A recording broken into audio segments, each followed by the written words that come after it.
Hello students, I am Professor Ambile Pillai, Assistant Professor of Commerce, Government First Grade College, Kundugodu.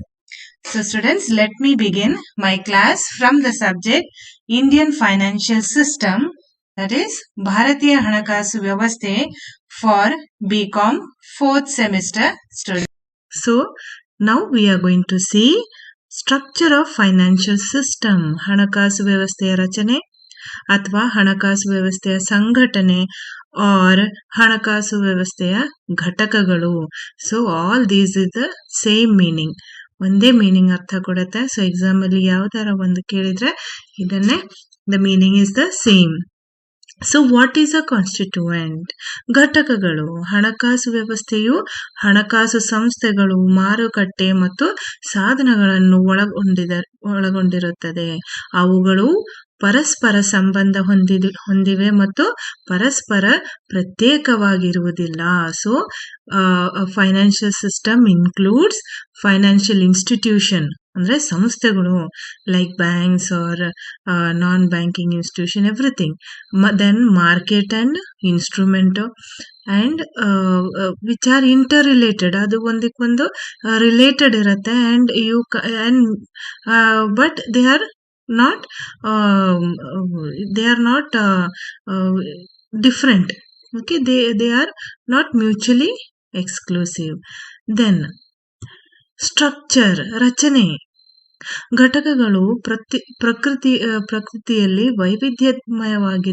ವೈವಿಧ್ಯಮಯವಾಗಿವೆ ಮತ್ತು ವ್ಯವಸ್ಥೆಯ ಭಾಗಗಳು ಮತ್ತು ಉಪಭಾಗಗಳ ನಡುವೆ ಸಂಪರ್ಕಗಳು ಅಥವಾ ಪರಸ್ಪರ ಸಂಬಂಧಗಳನ್ನು ಹೊಂದಿರುವ ರಚನೆಯನ್ನು ರೂಪಿಸುತ್ತದೆ. ಹಣಕಾಸಿನ ರಚನೆಯು ಹಣಕಾಸು ವ್ಯವಸ್ಥೆಯಲ್ಲಿ ಆಕಾರ, ಘಟಕಗಳು ಮತ್ತು ಅವುಗಳ ಕ್ರಮವನ್ನು ಸೂಚಿಸುತ್ತದೆ. ರಚನೆ ಅಂದರೆ ಪರಸ್ಪರ ಸಂಬಂಧ. So what is a structure? Financial structure refers to the shape, constituents and their order in the financial system. So ಇಡೀ ಆ ಒಂದು ಏನಿದೆ ದ ಸ್ಟ್ರಕ್ಚರ್ ಆರ್ ಆ ರೂಪ ಏನಿದೆ that includes everything, financial, non-financial, we'll see further. So all this interrelated system is finally called as a financial structure. So ಏನಿದು? So ಹೀಗಾಗಿ ಭಾರತೀಯ ಹಣಕಾಸು ವ್ಯವಸ್ಥೆಯ ರಚನೆಯು ಈ ಕೆಳಗಿನುವಂತಿದೆ. So there are 4 things which is included in the Indian financial system. That is ಹಣಕಾಸು ಸಂಸ್ಥೆಗಳು, ಫೈನಾನ್ಷಿಯಲ್ ಇನ್ಸ್ಟಿಟ್ಯೂಷನ್ಸ್, ಹಣಕಾಸು ಮಾರುಕಟ್ಟೆಗಳು, ಹಣಕಾಸು ಉಪಕರಣಗಳು, ದಟ್ ಈಸ್ ಇನ್ಸ್ಟ್ರೂಮೆಂಟ್ಸ್, ಹಣಕಾಸು ಸೇವೆಗಳು. So all these 4 the constituents or contents we will see in detail in different classes. So today we will see what is a financial institution. Financial institution ಅಥವಾ ಹಣಕಾಸು ಸಂಸ್ಥೆಗಳ ಬಗ್ಗೆ ನಾವು ಈ ಕ್ಲಾಸ್ ಅಲ್ಲಿ ಕಲಿಯೋಣ. So here I have shown you the chart. So what is included in the financial system? So ಇಲ್ಲಿ ನೀವು ನೋಡಬಹುದು, ಇಲ್ಲಿ in English it is there. It is basically divided into 4. So it includes financial intermediaries ಅಂದ್ರೆ ಹಣಕಾಸಿನಲ್ಲಿಯ ಮಧ್ಯವರ್ತಿಗಳು, intermediaries. ಮಧ್ಯವರ್ತಿಗಳಲ್ಲಿ ಯಾರ್ಯಾರಿದ್ದಾರೆ ನೋಡಿ, ಬ್ಯಾಂಕ್ಗಳು, ಮತ್ತೆ ಹಣಕಾಸಿನ ಕಂಪನಿಗಳು, ಮ್ಯೂಚುವಲ್ ಫಂಡ್ಗಳು, ವಿಮಾ ವ್ಯವಸ್ಥೆ, ದಟ್ ಈಸ್ LIC, ಎಲ್ಲ varieties of so many insurance companies are there. They are all coming under financial intermediaries. Okay, then second is ಹಣಕಾಸಿನ ಪೇಟೆಗಳು, ದಟ್ ಈಸ್ ಫೈನಾನ್ಷಿಯಲ್ ಮಾರ್ಕೆಟ್. ಏನು, what are the things that is included there? ನೋಡ್ರಿ, ಹಣ ಮತ್ತು ಬಂಡವಾಳ, that is money market and capital market. ಇವೆಲ್ಲ in detail we will see in the next coming classes. So ಈ capital market ಅಲ್ಲಿ, ಬಂಡವಾಳಶಾಹಿ ಇದು ಮಾರುಕಟ್ಟೆಯಲ್ಲಿ ಏನೇನಿದೆ ನೋಡಿ. ಪ್ರೈಮರಿ ಮಾರ್ಕೆಟ್, ಹೊಸ ಷೇರುಗಳನ್ನ ಏನು ಫಸ್ಟ್ ಟೈಮ್ ಇಶ್ಯೂ ಮಾಡ್ತೀವಲ್ಲ, ಆ ಷೇರುಗಳನ್ನ ಮಾರಾಟ ಮಾಡೋ ಒಂದು market. That is purchase and sale of initial public offer ಅಂತ ಹೇಳ್ತೀವಿ. ಫಸ್ಟ್ ಟೈಮ್ ಏನ್ ಕಂಪನಿಗಳು ಹೊಸ ಶೇರ್ಸ್ ಅನ್ನ ಮಾರ್ಕೆಟ್ ಅಲ್ಲಿ ಹಾಕ್ತಾರಲ್ಲ ಅಂತ ಶೇರ್ಸ್ ಅನ್ನ ಮಾರಾಟ ಮಾಡೋದು, that is purchase and sale of new shares is done in primary market.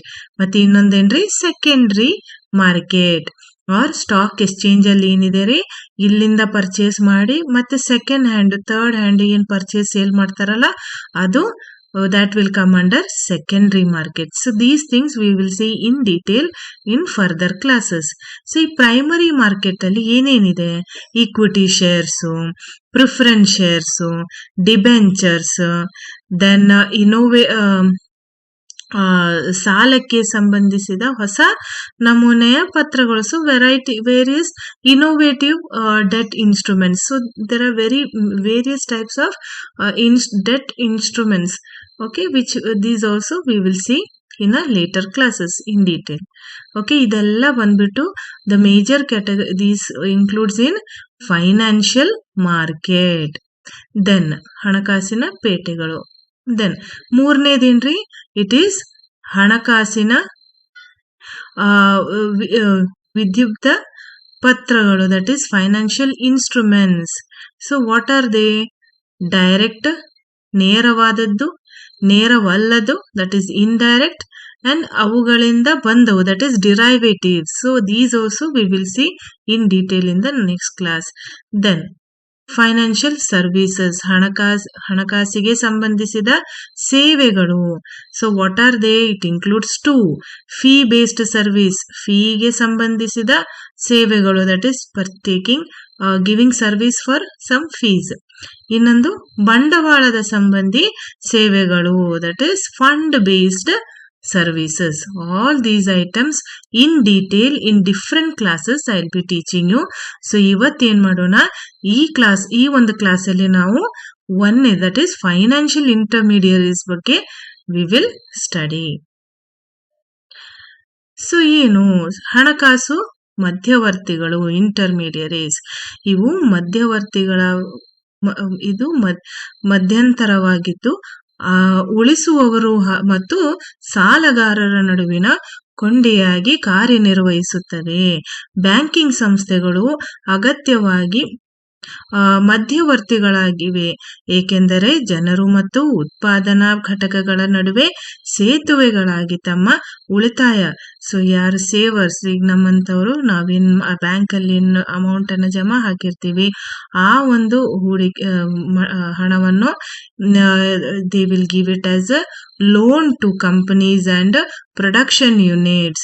So ಈ ತರ ಅವರು ಒಂಥರ ಸೇತುವೆಯಾಗಿ ತನ್ನ ಕಾರ್ಯವನ್ನ ನಿರ್ವಹಿಸುತ್ತಾರೆ. ಆದ್ದರಿಂದ ಹಣಕಾಸು ಮಧ್ಯವರ್ತಿಗಳು ಎಲ್ಲಾ ರೀತಿಯ ಹಣಕಾಸು ಸಂಸ್ಥೆಗಳು ಮತ್ತು ಹಣಕಾಸು ಮಾರುಕಟ್ಟೆಗಳಲ್ಲಿ ಹಣಕಾಸಿನ ವಹಿವಾಟಿಗೆ ಅನುಕೂಲವಾಗುವ ಹೂಡಿಕೆ ಸಂಸ್ಥೆಗಳನ್ನು ಉಲ್ಲೇಖಿಸುತ್ತಾರೆ. So here all the institution which is acting as a bridge between the saver and the investor is called a financial intermediaries. ಇಲ್ಲಿ ಬ್ಯಾಂಕ್ಗಳಾಗ್ತವೆ, insurance companies, then wherever they are taking money and investing, helping in investment, all those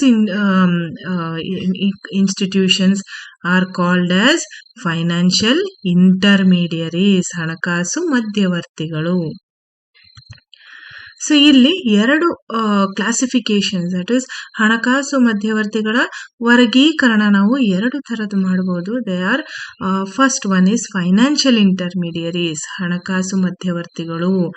ಇನ್ನೊಂದು ಹಣಕಾಸಿನೇತರ ಮಧ್ಯವರ್ತಿಗಳು, that is non financial intermediaries.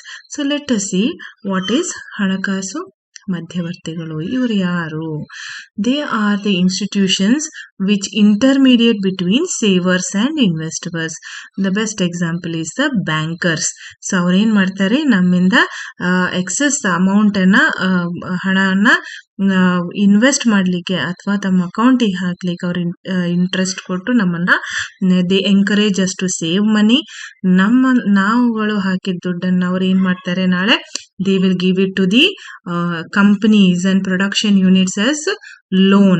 So ಹಣಕಾಸಿನ ಮಧ್ಯವರ್ತಿಗಳು savers ಅಂದ್ರೆ ಯಾರು ನಮ್ಮಂತವ್ರದ the people who will save the money ಮತ್ತು ಹೂಡಿಕೆದಾರರ ನಡುವೆ ಮಧ್ಯಂತರವಾಗಿರುವ ಸಂಸ್ಥೆಗಳು. ಅವರು ಸಾಲವನ್ನು ನೀಡುತ್ತಾರೆ ಮತ್ತು ಉಳಿತಾಯವನ್ನು ಸಜ್ಜುಗೊಳಿಸುತ್ತಾರೆ. ಅವರ ಹೊಣೆಗಾರಿಕೆಗಳು ಹೂಡಿಕೆದಾರರು ಅಥವಾ ಸಾಲಗಾರರ ಕಡೆಗೆ. So they have the responsibility or liability towards the investors or borrowers. So financial intermediaries ಅಲ್ಲಿ ಏನೇನ್ ಎಕ್ಸಾಂಪಲ್ಸ್ ಬರುತ್ತೆ? is best example is the bank.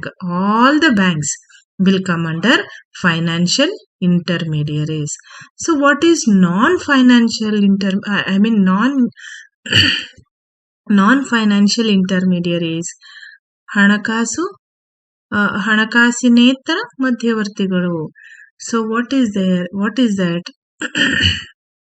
ಇವು ಸಂಪನ್ಮೂಲ ಆಧಾರಿತ ಸಂಸ್ಥೆಗಳು. ಅವರು ಬಾಂಡ್ ಅಥವಾ ಡಿಬೆಂಚರ್ ನೀಡುವ ಮೂಲಕ ಸಾರ್ವಜನಿಕರಿಂದ ನೇರವಾಗಿ ಅಥವಾ ಪರೋಕ್ಷವಾಗಿ ಹಣವನ್ನು ಸಂಗ್ರಹಿಸುತ್ತಾರೆ. ಅವರು ಸರ್ಕಾರ, RBI ಮತ್ತು ಇತರ ಹಣಕಾಸು ಸಂಸ್ಥೆಗಳಿಂದ ಸಾಲ ಪಡೆಯುತ್ತಾರೆ. ಸೊ ಈಗ ಗೊತ್ತಾಯ್ತಲ್ಲ ನಿಮ್ಗೆ, ಬ್ಯಾಂಕ್ಗಳೇನ್ ಮಾಡ್ತಾರೆ, ಫೈನಾನ್ಷಿಯಲ್ ಇಂಟರ್ಮಿಡಿಯರೀಸ್ ಏನ್ ಮಾಡ್ತಾರೆ, ನಮ್ಮಿಂದ ಕ್ಯಾಶ್ ಮನಿಯನ್ನ ತಮ್ಮ ಅಕೌಂಟಿಗೆ ಜಮಾ ಮಾಡಿಕೊಂಡು ಆ ದುಡ್ಡನ್ನ ಅವರು ಸಾಲದ ಮೂಲಕ ಇನ್ವೆಸ್ಟರ್ಸಿಗೆ ಕೊಡ್ತಾರೆ. ಬಟ್ ನಾನ್ ಫೈನಾನ್ಷಿಯಲ್ ಇಂಟರ್ಮಿಡಿಯರೀಸ್ ಏನ್ ಮಾಡ್ತಾರೆ, by issuing bond or best example is insurance companies ಅಥವಾ mutual funds like Muthoot Finance or Bajaj Alliance Finance. So they are all the best example for non-finance intermediate. They don't collect. ನಮ್ಮ ಹತ್ರ excess amount ಇದ್ದಿದ್ದು ನಮ್ಗಲ್ಲಿ saving bank account ಅನ್ನು open ಮಾಡಕ್ಕಾಗಲ್ಲ. They don't give that services.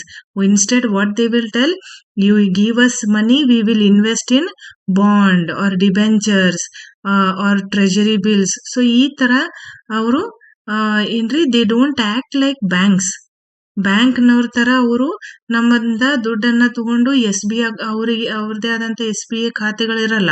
So what they will do, they will collect money from us and invest. ನಮ್ಮ ಪರವಾಗಿ ಅವರು ಏನು bonds, ಬೇರೆ company bonds or government bond debentures ಅಲ್ಲಿ invest ಮಾಡಿಕೊಂಡು ಅದರಿಂದ ಬಂದಿರೋ ಲಾಭಾಂಶವನ್ನ ಅವರು ದಿ ಕಸ್ಟಮರ್ಸಿಗೆ ಕೊಡ್ತಾರೆ. ಮತ್ತೆ ಅವರ ಸರ್ವಿಸ್ ಚಾರ್ಜಸ್ ಕೂಡ ಅವರು ಅದರಿಂದ ತೆಗೆದುಕೊಳ್ಳುತ್ತಾರೆ. So hope you have understood the meaning difference between financial and non financial. Okay, financial intermediaries ಅಂದ್ರೆ ಬೆಸ್ಟ್ ಎಕ್ಸಾಂಪಲ್ ಬ್ಯಾಂಕ್ಗಳು. ನಾನ್ ಫೈನಾನ್ಷಿಯಲ್ ಇಂಟರ್ಮಿಡಿಯರೀಸ್ ಅಂದ್ರೆ mutual fund companies or the insurance companies. So they are giving you bond and they will collect money from you and give you some kind of bond, or they invest on your behalf in some debentures or treasury bills. Okay, so these are the two classifications of financial intermediaries. So students, hope you have understood today's class. So let us hope for the next class. Okay, so till then, have a nice day students. Hope you have understood everything. Thank you.